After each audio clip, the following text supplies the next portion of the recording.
Papa Leoni XIV ka shprehur shqetësimin e tij të thellë për atë që po ndodh në lindjen e mesme dhe në Iran. Con profonda preoccupazione Po ndjek me shqetësim të thellë situatën në lindjen e mesme dhe Iran në këtë kohë dramatike. Stabiliteti dhe paqja nuk mund të ndërtohen përmes kërcënimeve të ndërsjella apo armëve që sjellin vetëm shkatrim e dhimbje. Ato mund të arrihen vetëm përmes dialogut të arsyeshëm, të sinqertë dhe të përgjegjshëm.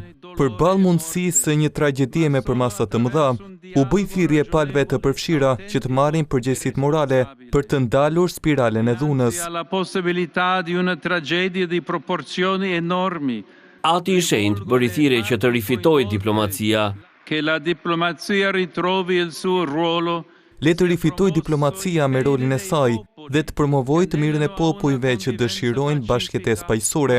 Le të vazhdojmë të lutemi që harmonia të mbizotrojë në të gjitha kontinentet. Vetëm paqja, një dhuratë nga Zoti, mund të shërojë plagët mes popujve. Papa Leoni u lut edhe për qytetarët e Brazilit të prekur nga përmbytjet.